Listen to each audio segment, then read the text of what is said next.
이번 선거의 그 현안 가운데 중요한 이슈 가운데 하나가 바로 부동산 이슈입니다. 오늘 이낙연 더불어민주당 상임선대위원장 고개를 숙였습니다. 이 부분 직접 들어보겠습니다.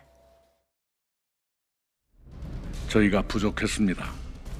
그러나 잘못을 모두 드러내면서 그것을 뿌리 뽑아 개혁할 수 있는 정당은 외람되지만 민주당이라고 저희들은 감히 말씀드립니다. 예, 이낙연 위원장이 깊이 반성한다, 고개를 숙이면서 부동산 정책 손질을 언급하고 나섰는데 지금 여당으로서는 사실 지금 악재가 계속되고 있습니다. 그 가운데 하나가 청와대 김상조 전 정책실장에 이어서 이번에는 그 박주민 의원의 도마 위에 올랐는데 지난해 임대차 3법 시행 한 달 전인가요? 월세를 크게 올린 것으로 나타나면서 이게 또다시 지금 민심이 출렁이고 있습니다. 어떻게 봐야 됩니까? 그 계약 기간이 종료돼서 올렸는지 뭐 이런 부분들도 좀 구체적으로 확인은 해봐야 되겠습니다만은 이 똑같은 건입니다. 이 공직자들의 윤리 의식이라고 하는 것들은 이 오얏나무 아래에서 각근을 고쳐매지 마라 이런 이야기를 했는 것과 같습니다. 어떤 이 사소한 것이라도 흠집이 될 만한 것들은 안 하는 게 맞습니다. 공직을 한다는 것은 경제적인 부분에 있어서의 손해를 본다는 각오를 하고 해야 되는 겁니다. 오세훈 시장님 문제에 관련해서 이런 의혹들이 나오는 것도 자리를 이용해서 이익을 취득하지 않았나라는 의혹 때문에 생긴 거거든요. 똑같은 겁니다. 국회의원이고 정책실장이고 하는 이런 높은 자리에 있다고 하는 사람들은 오히려 더 청백리하고 경제적인 부분에서는 손해를 진다는 자세로서 저는 임하는 게 맞지. 이건 굉장히 잘못된 행태였다 이렇게 비판하고 싶습니다. 예, 장 소장님 말씀 들어보기 전에 지난해 박주민 의원이 좀 어떤 발언을 했었는지 이 부분 직접 들어보겠습니다. 사회적 약자 보호와 주거 안정성 등 국민의 기본적 권리를 보호하는 점에서 사회적 논의를 시작하자는 제안을 드립니다. 자신의 세입자에게는 임대료를 대폭 인상해서 받아냈다고 합니다. 어떤 방법으로 국민에게 속죄하시겠습니까?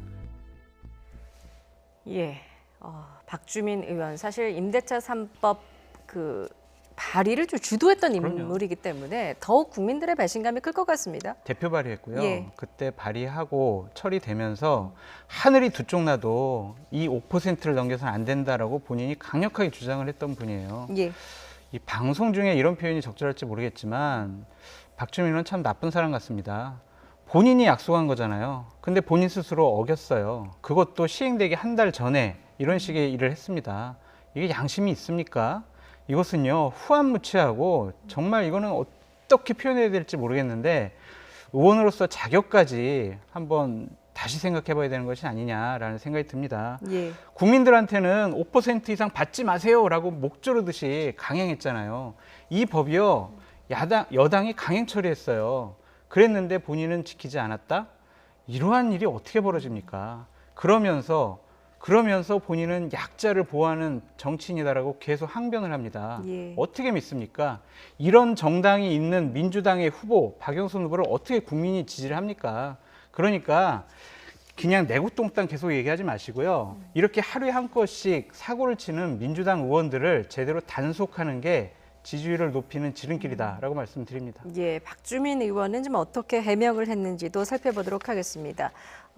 박주민 의원 같은 경우에는 이제 부동산 중개업소에서 시세보다 많이 싸게 계약을 한다고 했다. 그런데 확인을 해보니까 시세보다 월 20만 원 정도만 낮았다.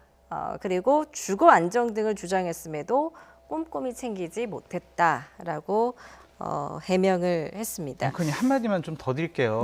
왜 이 정권에 있는 분들을 자꾸 남 탓합니까? 박주민 의원 부동산 업자 탓합니다. 김의겸 전 대변인 아내 탓했습니다. 김상조 실장 누구 탓했습니까? 집주인 탓했습니다. 왜 남 탓합니까? 자신들이 처리한 일입니다. 책임지는 자세가 필요하다라고 말씀드려요. 이에 대해서 이제 금태섭 전 의원도 전형적인 동문서답이라고 공격을 하긴 했는데 대변인님 어떻게 보십니까? 참 할 말이 없네요. 할 말이 없으실 것 같습니다. 네, 할 말이 없는 상황인데요. 참 정치라는 게 발전하지 않고 뺑뺑이를 돈다 이런 느낌이 저는 많이 받습니다. 그런 생각이 들고요. 한편으로 이 정치인 개인의 문제에 있어서는 때로는 좀 퇴행하지 않는가 이런 좀 씁쓸해한 생각도 들고요. 이게 뭐 여야의 문제, 정당의 문제가 아니고 네. 정치를 하려는 사람들의 마음가짐의 문제가 저는 다시 한번 되짚어봐야 되지 않나 그런 생각이 듭니다. 최근에 와서 느끼는 건데요. 정치를 이제는 잘난 사람들만 하는구나. 예. 나보다 못한 사람들을 좀 더 규율히 여기고 같이 하고자 하는 이런 마음을 가진 사람들이 주축이 되는 시대가 좀 아니지 않는가라는 이런 좀 씁쓸한 생각이 듭니다. 그렇군요. 지금 잇따라 임대료 문제가 터지고 있고 이제 앞서 이낙연 위원장이 고개를 숙이기도 했지만 지금 선거를 앞두고 국민들에게 좀 진정 어린 사과가 좀 있어야 되지 않을까 싶은 생각도 드는데요. 뭐 개인적인 의견입니다만은 예. 저는 부동산 관련된 연루자들에 대해서 당내에서도 좀 단호한 조치가 예. 있었으면 좋겠습니다. 네. 그렇군요. 자, 뭐 김상조 그 전 청와대 정책시절 같은 경우에는 지금 시민단체에 의해서 고발을 당해서 수사를 받게 된 또 상황이라고요. 네, 기본적으로 뭐 미공개 정보, 예. 내부 정보를 이용해가지고 한 것이 아니냐 그런 부분인데 그것은 아닌 것 같아요. 어쨌든 당시에 이 법이 이제 시행된다라는 것은 언론을 통해서 상당히 많이 알려졌던 것인데 예. 본인이 이틀 전에 했다고 업무상 비밀 이용한 것이 아니냐 이런 것은 그냥 공격을 위한 공격이다. 선거니까 일단은 공격하고 보자 그런 차원 같아요. 예. 근데 민주당이 제발 진정성 있는 사과를 하려면요. 이런 부분에 대해서 먼저 제대로 된 조치가 필요해요. 본인들이 얘기했잖아요. 우리 의원들 중에 투기한 분들이 있으면은 제명 등 강한 조치를 취하겠다라고 네. 했는데 6분이 투기 의혹이 나왔습니다. 아무런 조치 취하지 않습니다. 그러면서 권익위에다 전수조사하자. 야당 너희들 같이 전수조사하자. 이런 식으로 물타기를 하고 있어요. 이러니까 자꾸 국민들의 민심이 떠나가는 겁니다. 먼저 끊을 건 확실히 끊어라. 그게 집권 여당답다라고 다시 한번 말씀드립니다. 예, 알겠습니다. 오늘 토론은 좀 여기서 마무리를 짓도록 하겠습니다. 지금까지 박진영 더불어민주당 상근 부대변인, 장성철 공감과 논쟁 정책센터 소장과 함께했습니다. 잘 들었습니다.